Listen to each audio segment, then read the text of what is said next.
ആയിക്കോട്ടെ. ഇന്നത്തെ ഉച്ചക്കത്തെ ഫുഡ് രസമുണ്ട്. ചെറിയ ചാള, കുഞ്ഞൻ ചാളയാ, ചാള മീന് വറ്റിച്ചത്. പിന്നെ ഇത് എന്തുവാ സ്പെഷ്യലായിട്ടാ.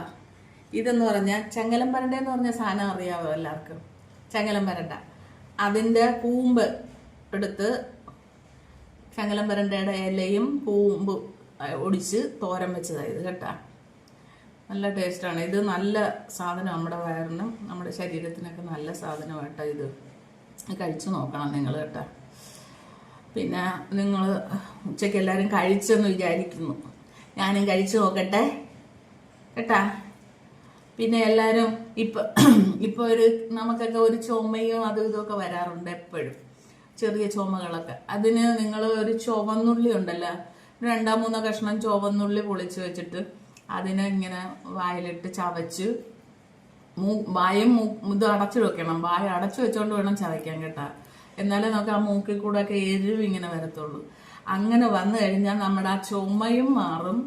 ഈ നമുക്ക് തൊണ്ടയ്ക്കുണ്ടാവുന്ന ഇപ്പൊ കൊറോണ വന്നതിന് ശേഷം എല്ലാവർക്കും അങ്ങനെയൊക്കെ തന്നെ എന്തെങ്കിലുമൊക്കെ ഇങ്ങനെ കെറ്റലും മുള്ളലും ഒക്കെ അതൊക്കെ മാറും കേട്ടാ. അത് ഞങ്ങൾ ഒരാൾ പറഞ്ഞു തന്നിട്ട്, ഒരു ഡോക്ടർ പറഞ്ഞു തന്നതാ.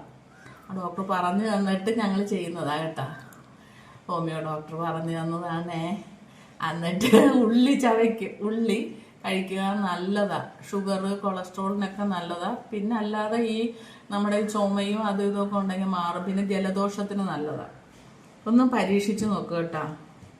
അത് ഡെയിലി നമ്മുടെ ആഹാരത്തിൽ ഉൾപ്പെടുത്തിയാൽ നല്ലതാ കേട്ടാ. പിന്നെ ഇത് നോക്കട്ടെ, ഈ തോരൻ നിങ്ങളെല്ലാവരും ഒന്ന് ഉണ്ടാക്കി നോക്കണേ. സൂപ്പറാ, സത്യം ഞാൻ പറയണം. ഇത് ഉണ്ടാക്കി നോക്കണം നിങ്ങൾ കേട്ടോ. ചങ്ങലം പരണ്ടെന്ന് പറഞ്ഞാൽ നമ്മുടെ ഔഷധം, ചെവി വേദനക്കൊക്കെ അത് പിഴിഞ്ഞ് വെള്ളം നീരെടുത്ത് ചെവിയിലൊഴിക്കും, ചെവി വേദന വരുമ്പോൾ. ആ സാധനമായത്. ഇത് നമ്മൾ തോരനും വെക്കും. കൂമ്പല മുറ്റിയതെടുക്കരുത്, അല്ലെങ്കിൽ നാരുണ്ട് കേട്ടോ. കൂമ്പ് മാത്രം എടുക്കണം.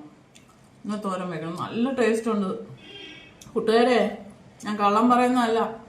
നല്ല ടേസ്റ്റ് ഉണ്ട് കേട്ടാ. നിങ്ങൾ ഒരു ദിവസം വെച്ച് നോക്ക് തോരൻ. ജീരകവും ശകലം വെളുത്തുള്ളിയൊക്കെ ഇട്ട് വേണം. നമ്മൾ മറ്റുള്ള തോരൻ വെക്കും പോലെ തന്നെ. നല്ലെണ്ണയിൽ വെക്കുന്നത് നല്ലതാ. ഇത് ഞാൻ വെളിച്ചെണ്ണയിലാണ് വെച്ചത്, നല്ലെണ്ണ ഇല്ലായിരുന്നു. ശരി കൂട്ടുകാരെ, അടുത്തൊരു വീഡിയോ ആയിട്ട് നാളെ രാവിലെ എത്താം കേട്ടാ. ബൈ. എല്ലാവരും സബ്സ്ക്രൈബ് ചെയ്യണേ, ലൈക്ക് ചെയ്യണേ, ഷെയർ ചെയ്യണേ, കമന്റ് ചെയ്യണേ. വീണ്ടും വീണ്ടും പറയുക. ടാറ്റാ, ബൈ.